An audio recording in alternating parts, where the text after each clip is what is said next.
All right, you guys, what is going on? This is your boy Town Business back with another live stream. I told you I'm gonna try to knock these live streams out. I got a couple of videos to do. So, I'm gonna do some videos as well as these live. So, I got another live coming up, then I'm gonna do two videos, hopefully, at least one. And then, I'm gonna wrap it up for the night. All right, so with that being said, basically, today is day 20, not day 26, like that group, that Diddy put out many moons ago. All right. So, with that being said, let's begin. So, um, Keyshawn Davis and Devin Haney could not reach a deal. So now it's going to a purse bid. Um, with that being said, in case you guys don't know what a purse bid is, basically, since the primary promoter um, couldn't reach a deal with the prospective fighters. Top Rank couldn't reach a deal with neither Keyshawn or Devin. Basically, this fight is up for grabs. So anybody who wants to promote this fight, most money for this fight, uh, gets promotional rights. So Match could be it on this fight. Um, Zufa could be it on this fight. PBC, we already know PBC don't do no purse bids. So, so Queensberry, Frank Warren, um, some other promotional companies could be in on the fight. Netflix could be in on it. Yeah, pretty much anybody who wants to, who wants to promote this fight, you know.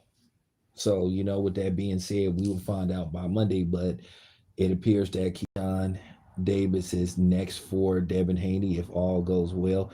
Location to be determined. From what I've been told, from my knowledge, possible locations for this fight: Atlanta, San Francisco, Oakland, um, Las Vegas, of course. So those are the four possible locations for this fight, but it could happen in Oakland.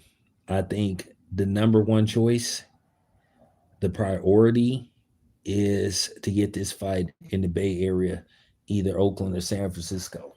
So, you know, but let's see if Keyshawn, the businessman he say he is.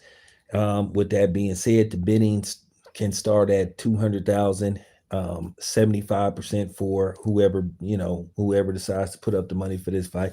75% for Devin Haney, the other 25 for Keyshawn Davis. So, with that being said, if somebody bids $10 million on this fight, seven you know seven would go to Devin, seven would go to Devin, and two and some change, seven and some change would go to Devin, and two and some change would go to Keyshawn. Now, Devin, in all likelihood, he is going to have to take some short money, but he could recoup that in pay-per-view sales. So, in all likelihood, this fight is going to be on pay-per-view unless um, somebody jumps up and takes this fight. Unless somebody steps up, like you know, once again, Netflix. Like I said, they all could bid on this fight. MVP could bid on this fight. It could go right back to ESPN. So it just really, really depends. So let's see what happens. Me myself, you already know I'm rolling with Team Haney all day, every day. Devin Haney. I'm predicting Devin Haney to take care of business. I think he's going to Keyshawn, and I think the way he beats Keyshawn is going to surprise people. It may even scare people.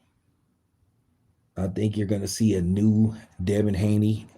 Listen, Devin was hitting the heavy bags, and people was like, okay, Devin has learned some things. One thing about Devin, what he tries to do, or I'm not going to say what he tries to do. Devin is always willing to learn, always willing to get better, and he listens. You see, he been working with James Toney. You saw the difference in him working with James Toney. James Toney teaching him some new tricks.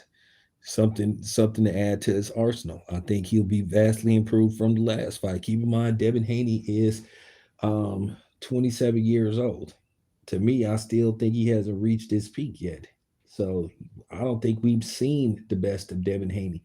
I think you're going to see a newly rejuvenated Devin Haney versus Keyshawn Davis. I think he's going to make an example out of Keyshawn Davis, and I think he's going to shut a lot of people up.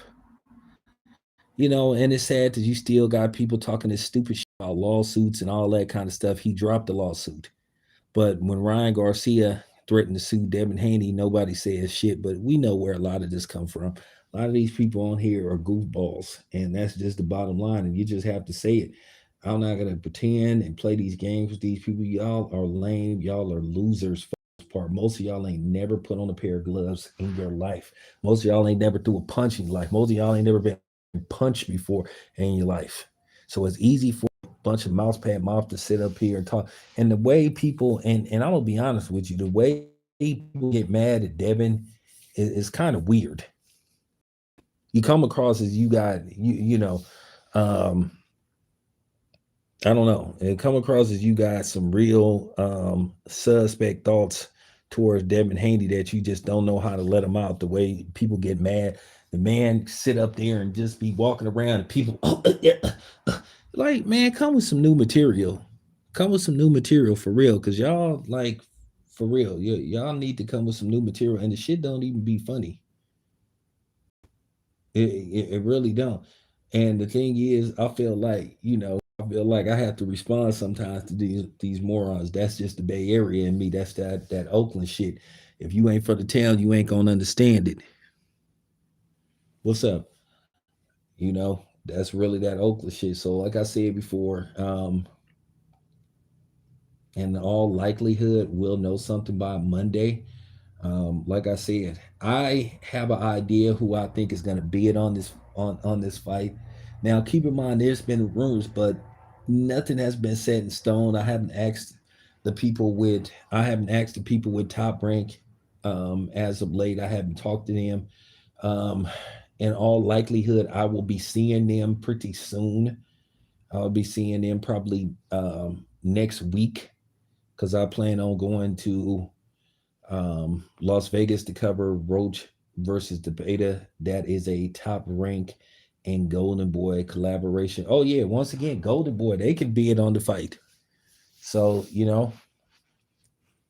I wouldn't mind Golden Boy being on that fight.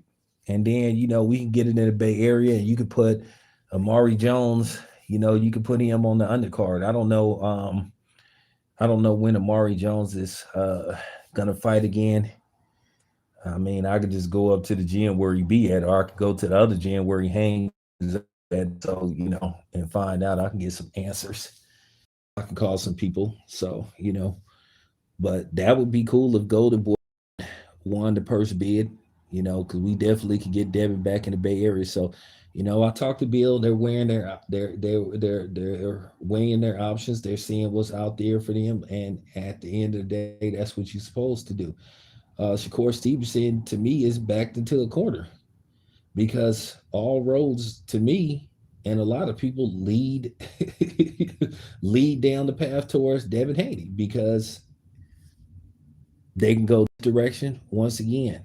They are in complete control. They can go the direction of Keyshawn, or they can go, but Shakur, there's just other options out there for them. Even Eddie Hearn said that they are in a good position. A few other people said they're in a good position because Bill knows what he's doing. That's one thing I could say. The man knows what he's doing. Wait 1 second. So, like I said before, you should be hearing some things pretty soon. Like I said, the goal right now is to get a fight set in stone for Devin. They tried to get Rolly back in May. Rolly and the PBC was playing their games. Don't want to guarantee no money. Talking about wanting people to basically put up the money for their own person stuff, and then talking about they'll, and go 50 and go 50-50 on the pay per view. have these dummies talking about, well, Rolly and Tiafimo got a deal did. Well, that's Tiafimo. That's Rolly. Now I will give Tiafimo credit. Tiafimo brokered his own deal with the Zone. He signed a multi-fight deal with the Zone under the Takeover promotion. So he's pretty much his own promoter. So he has a multi-fight deal in place with the Zone. Look like it's gonna be exclusive deal. So that means Tiafimo can bounce around. Good for him. Good. I don't fuck with him because at the end of the day, I've had enough of his comments in regards to disrespecting black people, this guerrilla stuff, and I think a lot of people have had it up to here with Teofimo Lopez, because that should be his name, because he comes across as slow sometimes. He act like he can't comprehend when somebody tell you to and ask you to stop doing something and you continue to do it. Either you blatantly being disrespectful, or you don't seem to understand, which means you may be a little bit slow. But this has been explained to him on several occasions that he need to stop doing that shit. But I guess he ain't gonna learn until some real people like run up on him. Let's just hope he keeps the same energy. But anyway, just wanted to give you guys an update. So I will reset. I will be back in approximately around 20 minutes. It's your boy Town. I'm out.